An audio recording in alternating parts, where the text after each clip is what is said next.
कि आप तेज प्रताप यादव जी से सच्चाई बताने के बजाय पीठ दिखाकर भाग गए तो बिहार की जनता से भी भाग जाइएगा। कुछ पत्रकार है जो तेगालवा बाबा जैसे बाबाओं के पास जाकर मनोरंजन करते हैं व्यू बढ़ाने के लिए, क्योंकि एक पत्रकार का दायित्व होता है कि वो अपने देश और राज्य के राजा और मंत्रियों पर विशेष ध्यान रखना और उनके सामने वो अवतर दर्पण बनकर तैयार रहना जिसमें उनकी छोटी से छोटी गलती बड़ा बनकर दिखाई दी।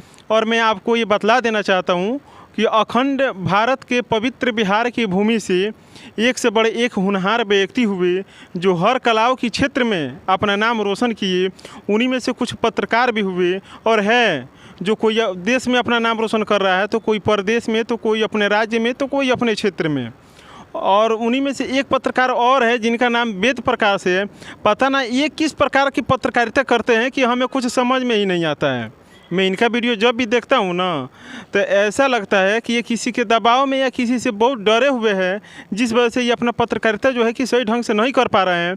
और बिहार के लोगों को हकीकत दिखाने और बताने के बजाय लोगों से अधिकांश जातियों पर उलझन तरीके से बात कर बिहार में जातियों का विवाद फैलाने का काम कर रहे हैं और लोगों के अंदर से अखंडता, मानवता और विश्वास को तोड़ने का काम कर रहे हैं। और ये शायद अपना दायित्व भूल गए हैं कि एक पत्रकार का क्या दायित्व होता है, क्या काम होता है। तो मैं आपको ये बतला देना चाहता हूँ कि एक पत्रकार का दायित्व होता है कि वो अपने देश और राज्य के राजा और मंत्रियों पर विशेष ध्यान रखना और उनके सामने वो अवतर दर्पण बनकर तैयार रहना जिसमें उनकी छोटी से छोटी गलती बड़ा बनकर दिखाई दी। उनका वो साउंड बनकर तैयार रहना जिसमें उनकी की गई गलती बार बार सुनाता रहे, दोहराता रहे।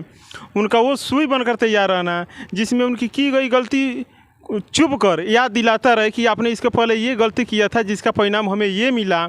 तब जाकर किसी देश और राज्य के जनता का उसके मेहनत का फल और हक उस तक मिल पाता है और पहुंच पाता है। ये होता है एक पत्रकार का असली दायित्व और कर्तव्य और उसका काम। समझ गए वेद प्रकाश जी। और मैं आपसे एक बात और बतला देना चाहता हूँ कि ये ज़रूरी नहीं है कि आप तेज प्रताप यादव जी से सच्चाई बताने के बजाय पीठ दिखाकर भाग गए तो बिहार की जनता से भी भाग जाइएगा। खैर मैं आपके बारे में ज़्यादा नहीं बोलूँगा और किसी भी पत्रकारों के बारे में ज़्यादा नहीं बोलूँगा क्योंकि मैं सभी पत्रकारों का बहुत ज़्यादा मान सम्मान और इज्जत करता हूँ। और मैं सभी पत्रकारों से एक बात और बतला देना चाहता हूँ कि आप लोग अपना काम ईमानदारी से कीजिए और आप लोग जनता को हकीकत दिखाने और बताने का प्रयास कीजिए।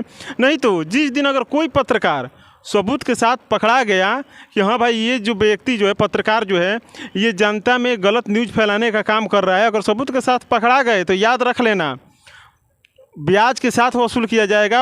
और उस दिन आपको कोई बचाने के लिए नहीं आ रहा है, जिसके बल बदौलत पर आप लोग कूद भी रहे हैं ना, याद रख लेना कि वो भी अपना मान, मर्यादा, इज्जत, प्रतिष्ठा बचाने के लिए जनता के बीच में जाकर खड़ा हो जाएगा और आप लोग मुंह देखते रह जाइएगा। और मैं बिहार के कुछ पत्रकारों से, सभी पत्रकार तो मैं नहीं कहूँगा, लेकिन बिहार के कुछ पत्रकारों से मैं बतला देना चाहता हूँ कि बिहार में जो बेरोजगारी है, भ्रष्टाचार है, बलात्कार है, इसमें पत्रकारों की भी कुछ भूमिका है जिसके वजह से बिहार में जो है कि सिस्टम ख़राब चल रहा है। कुछ पत्रकार है जो तेगालवा बाबा जैसे बाबाओं के पास जाकर मनोरंजन करते हैं व्यू बढ़ाने के लिए।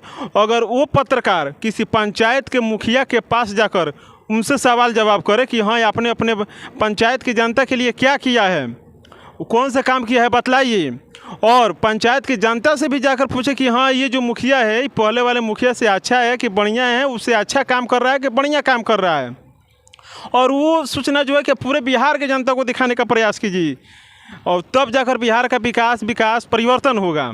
और किसी कलाकारों का चापलूसी करने के बजाय किसी विधायक के पास जाइए और उनसे सवाल जवाब कीजिए कि आपने विधानसभा में बैठकर कभी अपने क्षेत्र के स्वास्थ्य और शिक्षा के बढ़ोतरी के लिए कोई बात विचार किया है कि नहीं, इस पर बढ़ावा देने का कोई काम किए हैं कि नहीं, अगर दिए हैं तो क्यों नहीं हो रहा है, क्या वजह है कि अभी तक नहीं हो रहा है। ना स्वास्थ्य की सुविधा बढ़िया से है, ना शिक्षा की व्यवस्था बढ़िया से है।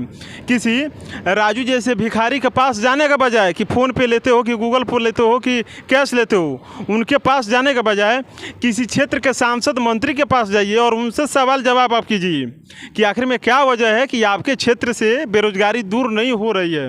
ये ज़रूरी नहीं ना है कि केवल सरकारी नौकरी ही एक रोज़गार होता है। कारखाना होना चाहिए, इंडस्ट्री होना चाहिए, कुछ कंपनियां भी होनी चाहिए। बिहार में अधिकांश आप देख लेना कि अगर किसी परिवार में 5 सदस्य है तो पाँचों के पाँचों आदमी बेरोजगार है। ये ज़रूरी नहीं ना है कि केवल सरकारी नौकरी ही नौकरी होगा, आखिर में कंपनी इंडस्ट्री भी होना चाहिए। आखिर में क्या वजह है कि नहीं बैठ रहा है, कोई ना कोई तो वजह होगा। तो तब अगर इस तरह से मीडिया वाले अगर अपना काम ईमानदारी से करने लगे तो मैं पूरे दावे के साथ कहता हूँ कि बिहार से भ्रष्टाचार, बेरोजगार और बलात्कार कुछ क्षण में ही मुक्त हो जाएगा, अगर पत्रकार लोग अपना काम ईमानदारी से करें तो।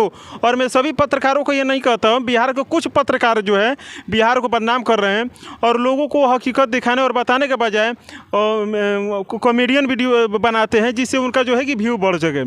और सारा देश, सारा बिहार, सारा राज्य, सभी लोग मीडिया वाले पर ही निर्भर रहते हैं। अगर आप लोग ही अपना काम सही ढंग से नहीं कीजिएगा तो बताइए लोगों तक क्या न्यूज पहुँचेगा, लोगों तक क्या सूचना पहुँचेगा, लोग क्या हकीकत देख पाएंगे, क्या पहचान पाएंगे। तो जो कि है पूरा देश जो है आप ही लोग पर निर्भर रहता है। तो आप लोग कृपया अपना काम जो है कि ईमानदारी पूर्वक कीजिए और जनता को हकीकत दिखाने और बताने का प्रयास कीजिए।